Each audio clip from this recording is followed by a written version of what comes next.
जय गुरुदेव। नमस्कार। नवरात्रि के चौथे दिन में आप सभी का हार्दिक स्वागत है।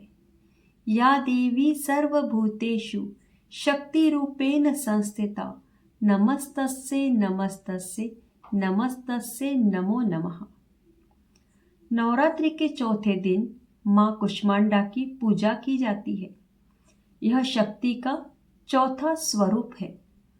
माँ कुष्मांडा सूर्य के संपूर्ण तेज को धारण करने वाली और अपने भक्तों को निरोगी काया प्रसिद्धि का आशीर्वाद देती है। नवरात्रि के चौथे दिन माँ की आराधना से जीवन में सकारात्मक ऊर्जा की वृद्धि होती है। तो आइए जानते हैं माँ कुष्मांडा की संपूर्ण कथा। देवी कुष्मांडा नवदुर्गा का चतुर्थ स्वरूप है और नवरात्रि का चौथा दिन माँ के इसी स्वरूप को समर्पित है। पुराणों के अनुसार देवी कुष्मांडा ने ही इस ब्रह्मांड की रचना की थी, इसीलिए ये सृष्टि की आदि स्वरूपा कहलाती है। जो साधक सच्चे मन से माँ कुष्मांडा की आराधना करता है, माँ उसके सभी कठिन मार्गों को सुगम बनाती है और वह साधक उच्च पद को प्राप्त होता है। माँ कुष्मांडा सिंह पर विराजमान है और उनका यह स्वरूप सूर्य के समान आभा और तेज से परिपूर्ण है। माँ की 8 भुजाएं हैं, इसीलिए उन्हें अष्टभुजा भी कहा जाता है।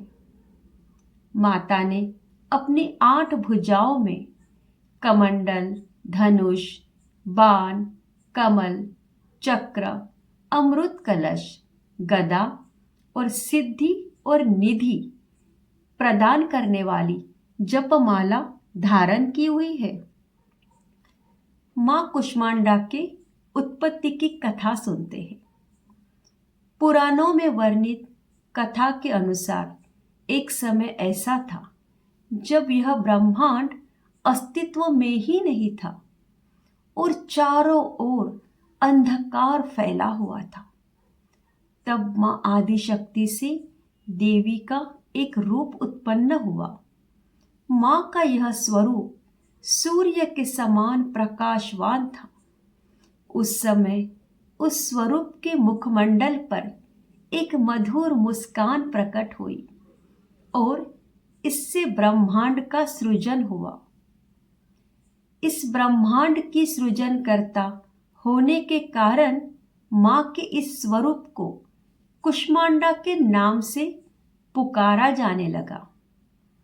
उन्होंने सूर्य को अपना वासस्थान बना लिया और पूरे ब्रह्मांड में केवल माँ कुष्मांडा ही इतनी शक्तिवान है कि वे सूर्य के केंद्र में निवास करती है।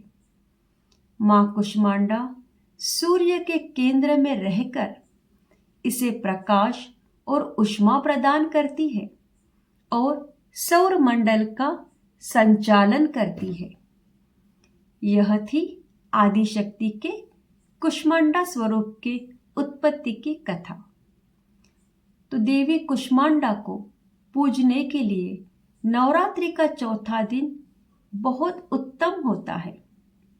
वेदों के अनुसार नवरात्रि के चौथे दिन साधक का मन अनाहत चक्र में स्थित होता है, इसीलिए इस दिन माँ कुष्मांडा की आराधना से साधकों के भीतर सृजनशीलता का विकास होता है। ज्योतिषीय मान्यताओं के अनुसार देवी कुष्मांडा सूर्य ग्रह को नियंत्रित करती है, इसीलिए इनकी पूजा से साधकों को सूर्य का आशीर्वाद अनायास ही प्राप्त होता है। माता कुष्मांडा की उपासना से साधकों को समस्त व्याधियों से सदा के लिए मुक्ति मिलती है और उन्हें जीवन में सुख, समृद्धि और उन्नति का आशीर्वाद मिलता है। माता को कुष्मांड नाम का एक सफेद फल अर्पित किया जाता है। इनकी उपासना से साधकों को सिद्धियों और निधियों में वृद्धि का आशीर्वाद मिलता है। उनके समस्त शोक दूर होते हैं और वे आयु और यश से फलीभूत होते हैं। तो बोलिए मां कुष्मांडा की जय।